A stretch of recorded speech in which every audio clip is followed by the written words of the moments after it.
ಇದು ಜೋಳದ ಕಾಳಿನ ಉಪ್ಪಿಟ್ಟ ಅಥವಾ ಚಿತ್ರಾನ್ನ ಇಲ್ಲಂದ್ರ ಕಿಚಡಿ ಅನ್ಬಹುದು.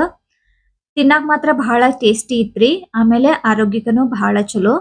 ಇಲ್ಲಿ ಅರ್ಧ ಕಪ್ ಜೋಳ ತಗೊಂಡೇನಿ. ಅದಕ್ಕ 2 ಚಮಚೆ ನೀರ್ ಹಾಕೊಂಡ ಚಲೋತೆಗಿ ಕಲಸ್ಕೊಂಡ ಒಂದ್ ಕುಟಾನಿ ಒಳಗ ಆ ಜೋಳ ಹಾಕಿ ಲಟ್ಟಣಿಗಿ ಹಿಂದಿನ ತುದಿ ಇರ್ತೈತಲ್ಲ ಅದರಲ್ಲಿ ಈ ರೀತಿ ಕುಟ್ಕೊಳಕತ್ತೇನಿ. ಹಿಂಗ ಊರಾಗ ಒಳಕಲ್ದಾಗ ಒಣಗಿಯಿಂದ ಕುಟ್ಟಿ ಮ್ಯಾಲಿನ ಸಿಪ್ಪೆ ಎಲ್ಲ ತೆಗಿತಾರ್ರಿ. ಆದ್ರ ನಮ್ಗಿಲ್ಲಿ ಅನುಕೂಲ ಇಲ್ಲ. ಹಂಗಾಗಿ ನಾನ ಕುಟಾನಿ ಒಳಗ ಕುಟ್ಕೊಳಕತ್ತೇನಿ. ಮಿಕ್ಸಿ ಒಳಗನು ಮಾಡ್ಕೋಬಹುದು. ಆದ್ರ ಅದ್ರೊಳಗ ನುಚ್ಚು ಜಾಸ್ತಿ ಆಗ್ತಾವು. ಹಂಗಾಗಿ ನಾನ ಹಿಂಗ ಮಾಡಾಕತ್ತೇನ್ರಿ. ಕುಟ್ಟಿದ ಜೋಳದ ಮ್ಯಾಲಿನ ತೌಡೆಲ್ಲ ಕೇರಿ ತಕೋಬೇಕ್ರಿ. ಆಮೇಲೆ ಒಂದ್ 2 ರಿಂದ 3 ಸಲ ಸ್ವಚ್ಛಗೆ ತೊಳೆದ ಒಂದ್ ಗ್ಲಾಸ್ ನೀರ್ ಹಾಕಿ 7 ರಿಂದ 8 ತಾಸ ನೆನೆ ಇಡ್ಬೇಕ್ರಿ. ನಾನಿಲ್ಲಿ ರಾತ್ರಿ ನೆನೆ ಇಟ್ಟಿದ್ದೆ.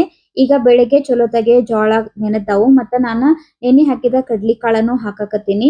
ಇಲ್ಲಿ ಜೋಳ ನೆನೆ ಹಾಕಿದ್ರಲ್ಲ ಅದ ನೀರೊಳಗ ಜೋಳ ಮತ್ತ ಕಡ್ಲಿ ಕಾಳ ಎರಡನ್ನೂ ನಾನ ಕುಕ್ಕರ್ನ್ಯಾಗ ಮೀಡಿಯಂ ಉರಿ ಇಟ್ಕೊಂಡ 3 ಸೀಟಿ ಹೊಡಿಸ್ಕೊಂಡಿ. ಅದಾದ್ಮೇಲೆ ಲೋ ಫ್ಲೇಮ್ ನಾಗ ಇಟ್ಕೊಂಡ 2 ಸೀಟಿ ಹೊಡಿಸ್ಕೊಂಡಿ. ಈಗ ನೋಡ್ರಿ ಕಡ್ಲಿ ಕಾಳ ಮತ್ತ ಜೋಳ ಎರಡು ಚಲೋತೆಗೆ ಕುದ್ದಾವು. ಈಗ ಒಂದ್ ಜಾರಿ ಒಳಗ್ ತೆಗ್ದಿಟ್ಕೊಳಕತ್ತೇನ್ರಿ. ಎಕ್ಸ್ಟ್ರಾ ಏನಾರ ನೀರ್ ಇದ್ರ ಅದ್ರಾಗಿಂದ ಹೋಗ್ಲಿ ಅಂತ ಹೇಳಿ. ಇಲ್ಲಿ ಒಗ್ಗರಣೆಗೆ ಒಂದ್ ಪ್ಯಾನ್ ನಾಗ ಎಣ್ಣಿ ಹಾಕಿ ಎಣ್ಣಿ ಕಾದ್ಮೇಲೆ ಸಾಸ್ವಿ ಮತ್ತ ಶೇಂಗಾ ಕಾಳ, ಕರಿಬೇವು ಮತ್ತ ಹಸಿಮೆಣಸಿನಕಾಯಿ ಹಾಕಿ ಹುರ್ಕೋಬೇಕು.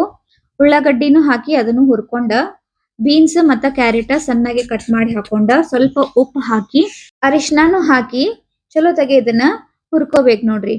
ಈಗ ಬೇಯಿಸಿಟ್ಕೊಂಡಂತ ಜೋಳ ಮತ್ತ ಕಡ್ಲಿ ಕಾಳ ಎರಡನ್ನೂ ಹಾಕಿ ಕಲಸ್ಕೋಬೇಕು.